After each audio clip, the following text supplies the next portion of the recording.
More than a decade has passed since the event. One man sought to unleash his force across the entire world and change the landscape of pop culture forever.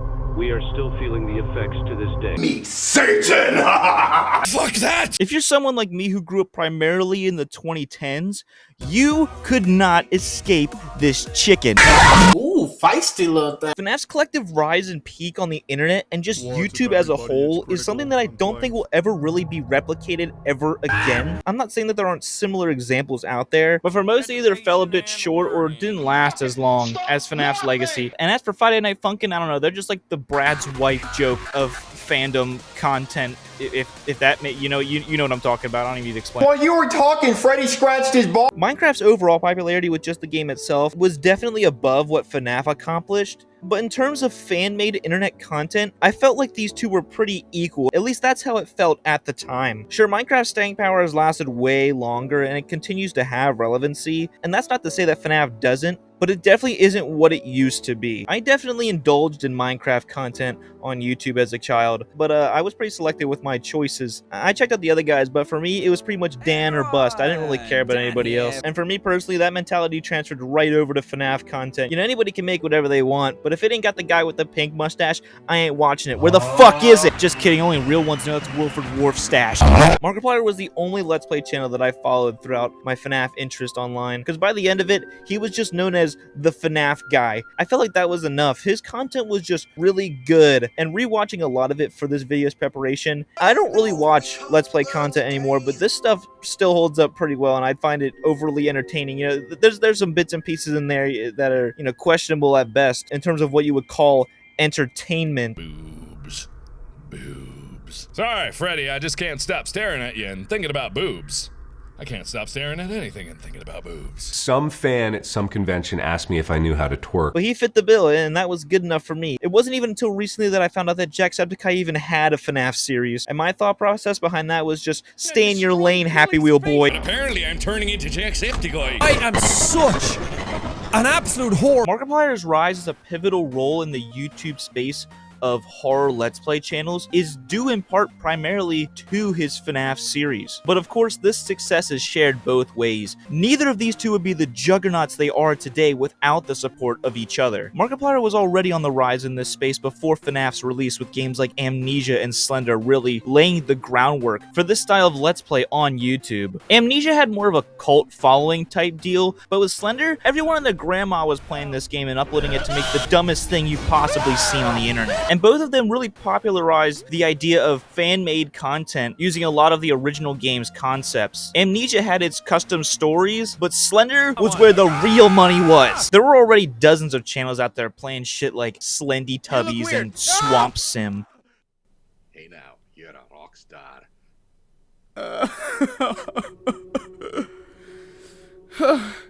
Well, that was Shrek. So of course everyone was making a FNAF fan game, with a lot of Markiplier's videos easily being the most iconic for some of these series. I apologize if I don't mention every major fan game franchise, but I'm mainly just going over what I watched as a kid and what I generally found pretty cool. With that out of the way, it's time for the good stuff. It's her. She's here somewhere, but I don't know. I think Treasure Island's an easy place to start because this is one of the earliest FNAF fan games that I remember anybody really talking about, let alone being made. And really, one of the main things that stuck out to me as a kid when I watched it is just, it looked like shit. Treasure Island was really like the breeding ground for the idea of taking beloved childhood IPs and just throwing them right into the concept of FNAF. Many of these franchises had dozens of characters. Just take a couple of those, replace the animatronics with them, and put the player in a familiar location. And don't forget to pretty it up just to inflict a little bit of childhood trauma in there too, which went on to be the formula for a lot of early fan games until people started coming along and making their own creations and putting their own spin on the formula. But I was always under the assumption that Treasure Island was looked at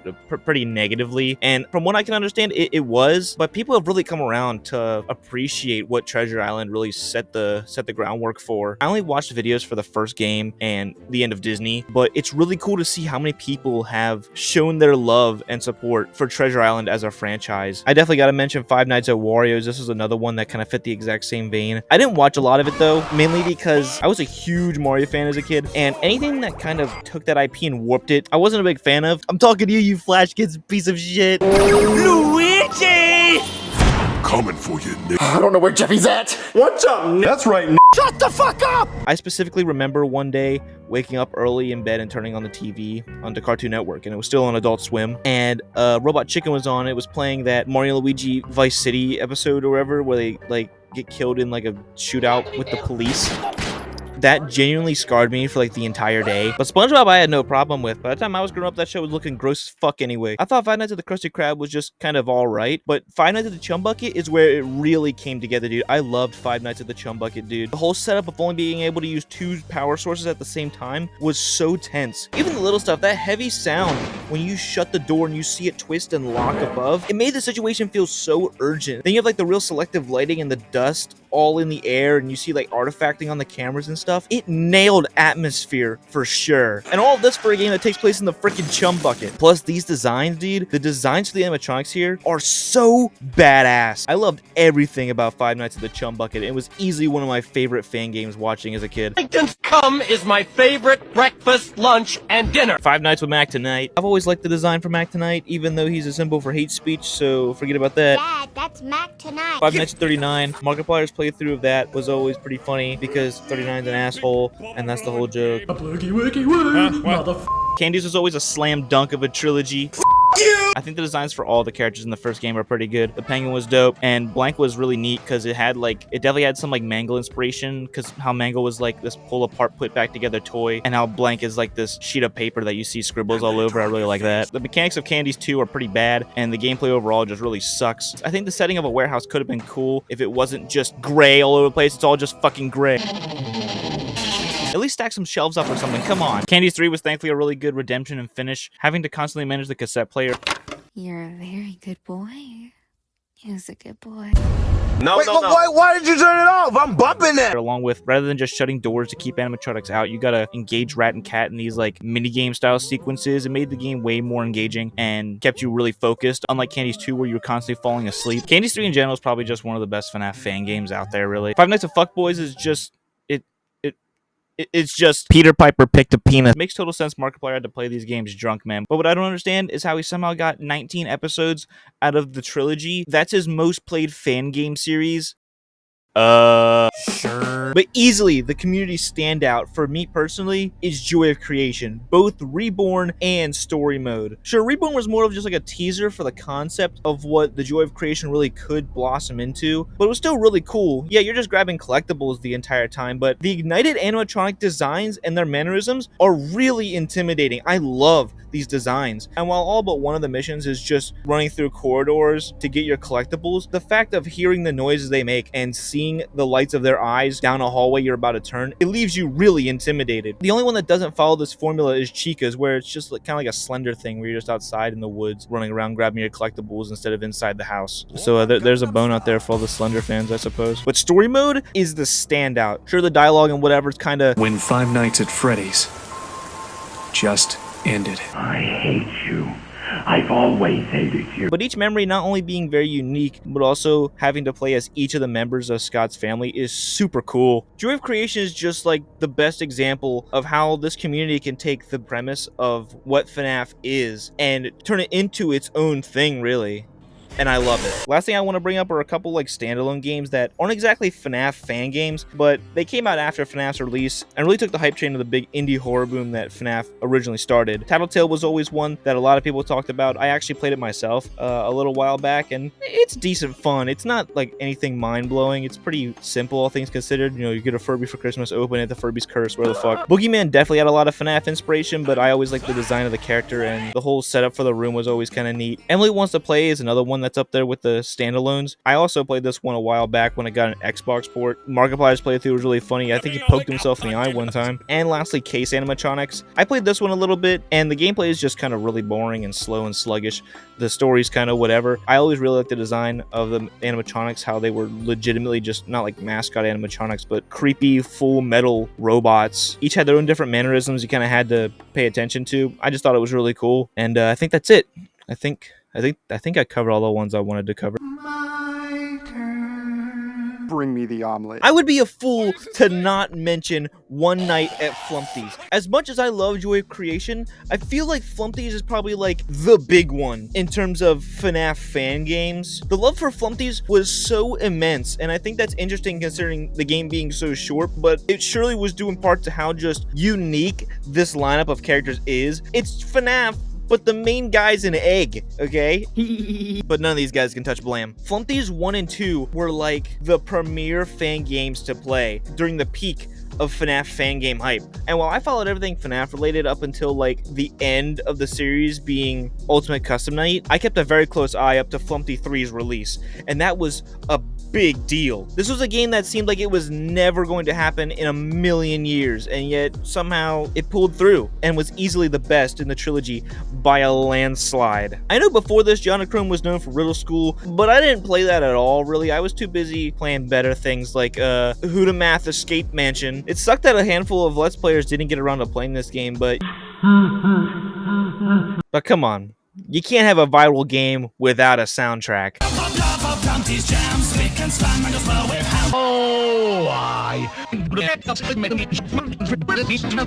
Green eggs. More like Zero Nights at Flumpty's. If your fandom is really worth its weight, people better be making songs that you ask your parents to play in the car and then they look at you funny. This is Flumpty's Jam made by DA Games. Now what does the DA stand for? Damn awesome! You guys suck! Go kill yourself! DA Games is one of the few I didn't really mess with, and for me the reason was kind of just that it was too much. Don't get me wrong, I'm not calling all of his stuff garbage, but for the majority of it, it feels like he's just really just screaming in your face. And overall, the vocals don't really feel like they have too much of a flow. Break My Mind was the big one, and I totally understand that. You know, FNAF 4's hype was so large, and it's one of his songs that I actually really like, and think it comes together really well. But you know what it isn't? Oh, that's that good shit! I Will Not Be Moved is such a banger, dude. In fact, I'd say it's better than Break My Mind, personally. I mentioned that I followed FNAF pretty much up until the end of the mainline games, but FNAF World was the one that I actually skipped out on because this isn't Five Nights at Freddy's, this is a bunch of bullshit! What the fuck? The other lesser man that I remember listening to a little bit was Mando Pony, a lesser man for multiple reasons, might I add. Just Gold and Survive the Night are really good songs, but it's kind of hard to go back to these knowing the person Mando Pony became. Not to mention the lyrics he chose in these songs makes it pretty easy to. But sometimes to do some good, you've gotta be the bad guy! Go to jail!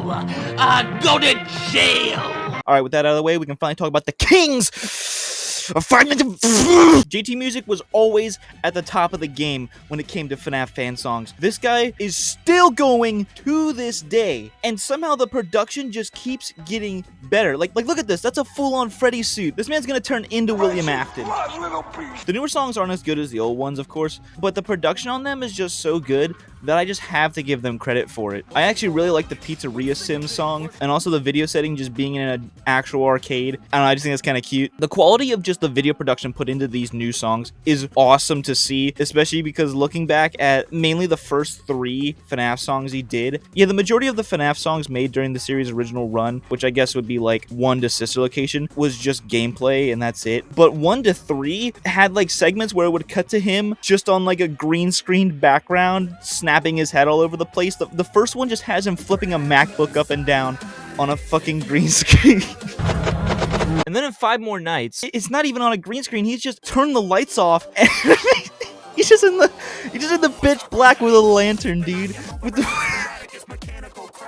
And then jumping to another 5 Nights, it's just him on a green screen again, just looking in different directions, and then I can't, dude. Regardless, all of these songs are absolutely iconic. And I gotta be real, man, I think a lot of people really slept on the FNAF 3 songs because they're really good. They are some of the best ones. I would take another 5 Nights over 5 More Nights, if I'm being totally honest. In fact, I think the first FNAF song that JT did is better than the FNAF 2 song. That's just me, man. It's that chorus closer that really just pulls it in for me. I don't think 2 really has that. We Don't Bite, undeniable classic. It takes Break My Mind and slam dunks that thing into the garbage. But Sister Location is where they really hit their stride, which shouldn't come as much of a surprise. Sister Location's release was the biggest thing next to The Last Supper. Join Us for a Bite and You Belong Here are so good. The quality of these songs, just as songs in general, are fantastic. Join Us for a Bite is the clear winner there, but I still have a lot of nostalgia for You Belong Here as well. Both of these songs are amazing, and while many would put You Belong Here down with some of the original FNAF songs, Join Us for a Bite is probably their best, just hands down. Actually, you know what? Screw it. This is my channel. I was gonna leave it out. You Belong Here is better. That chorus, solos, dude. I actually have this cassette that I bought from their merch website that contains pretty much all of their FNAF songs. I bought it more so for the novelty, but also the fact that this is a physical piece of media that contains JT Music original FNAF songs. And I can pop this into like a Walkman. I have the ability to scar the elderly. I found out that Tryhard Ninja also has a physical vinyl release that has a lot of his FNAF songs on them too. Too bad Justin Attraction isn't on it because he sucks! In similar fashion, Tryhard Ninja is also still making FNAF songs to this day. And while his banger list for me personally is shorter, the quality is still top-notch. It's Me is an absolute classic. As much as I like the JT Music original FNAF songs, if I'm just comparing these one-on-one with their JT counterpart, It's Me sweeps the floor with 5 Long Nights. I love that vocal echo right before the chorus kicks in. So good. Alright, now let's compare Tryhard Ninja's FNAF 2 song to 5 More Nights. But we're only counting FNAF songs that were released before their FNAF 3 songs.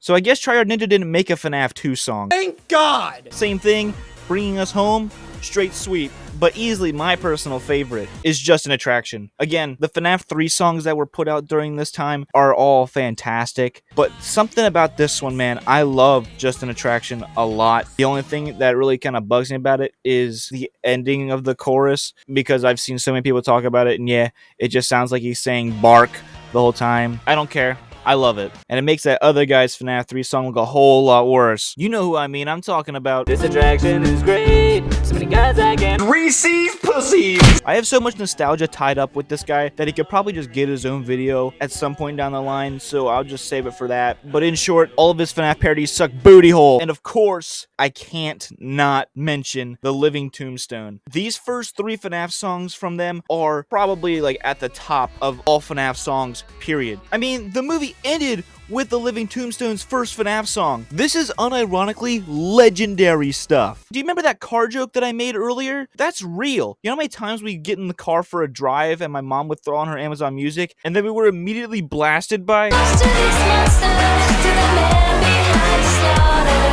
The only other thing I want to bring up that's more so for me than anybody else is a channel called The Nathan 1996. He would take established FNAF songs and make them, quote, deeper versions, when all he would do is just pitch the sound down by about 3, but I still liked listening to these. And he always inserted his Sonic OC into the cover pictures that he had in the songs. So if you were wondering why that random Sonic was in the thumbnail, that's your answer. What kind of weak frat parties are you going to? Pymations! Yeah! FNAF and animation have always gone together hand in hand, even if those hands are unwashed and covered in fryer grease. Fuck you! You fucking dick! I already mentioned El Hugany earlier, so I'm not gonna do it for a 3rd time. But you bet we're talking about Pymations, baby. Like almost everyone else on the planet, I found out about Pymations through his TF2 Meet the Series animations. I loved watching these, and I have some nostalgia for TF2, which is pretty ironic because it's a game that I sure as hell did not play, but I watched a lot of stuff involving it. 5 AM at Freddy's is what my mind immediately goes to when I think about classic FNAF animation. As much as I rag on just about everything FNAF 2 related, 5 AM the prequel is the one standout. This animation and just video in general is great. I love this stuff, man. Pymations wasn't one that fell into the FNAF fatigue. After the 4th video, he stopped making 5 AM at Freddy's until recently, where he made one for Security Breach, I think. So that was kind of cool. Weaseletta and Terror Teddy? What the fuck? It's pretty interesting seeing how Pymations has evolved over time, because he genuinely had this really fluctuating style from like the first TF2 animations to 5 AM at Freddy's. And now his main style is just kind of this South Park sort of cutout style that started with Suction Cup Man. Hopefully that's not the last time I mention Suction Cup Man on this channel. I'm penis Yes, ma'am! Some Let's Players had animations done that just used their audio from their Let's Play videos for these animations, and some of these are cool. I mainly just watched the Markiplier ones. I don't even feel like talking about the cavalcade of source filmmaker videos for FNAF. I didn't really watch them.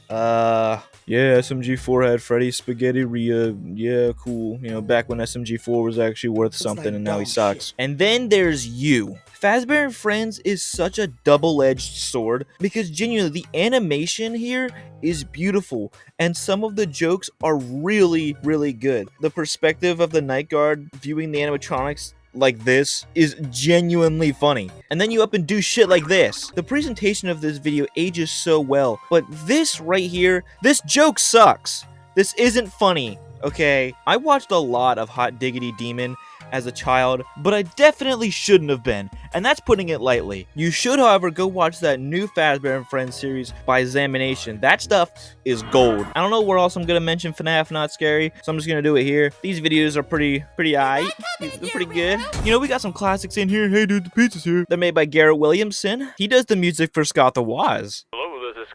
Don't you tell me how many calories I need, bitch! That's right, we saved the best for last. I'm talking about the evil dirtbag with a chainsaw. We'll get around to me being impregnated. Game Theory was the piece to put FNAF together. Without this massive collection of overanalyzed gobbledygook, FNAF would have never made it to the lengths that it did. And just like with Markiplier, FNAF was built by Game Theory, and Game Theory was built by FNAF. Sure, Game Theory existed before FNAF's release, but that's like saying people existed before the 20th century. I kind of stopped following Game Theory after FNAF 4, but everything leading up to that point was nuts to butts, the stupidest thing you could ever hear someone talk about. MatPat's first theory for FNAF is just him comparing it to a real-life murder case that happened at a real Chuck E. Cheese. This man is pretty much the reason why people were going onto Scott's website and just constantly upping the brightness, dude. He had me doing this stuff as a 4th grader. I would go into Scott Games every single day and be cranking up the brightness on that image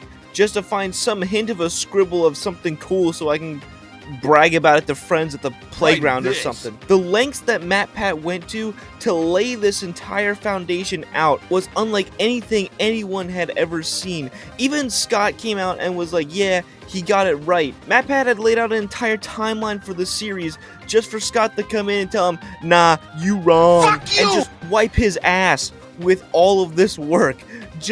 I bet he just did it because it was funny. Game Theory's devotion to establishing FNAF's completely ridiculous lore is one of the greatest things the internet has ever bared witness to. From comparing this to real-life Chuck E. Cheese murders, trying to figure out what the hell is in this box, to drawing comparisons of the Bite of 87 to a real-life situation with a guy who had a metal rod shoved through the dome. This stuff is ridiculous, and I love it with all of my heart. This video has been an absolute adventure to put together, and revisiting all of this stuff has awakened so much nostalgia, and I couldn't be happier right now. If you personally have any nostalgic FNAF stuff you want to talk about, I'd love to read about it in the comments. That'd be dope. And with all that being said, 7 nights of furries. What the fuck? Let me tell you a story about a woman I know. When it comes to good loving, she always steers the show. Gonna love me all night. She gonna love me right. I'm gonna see her tonight. She gonna love me right.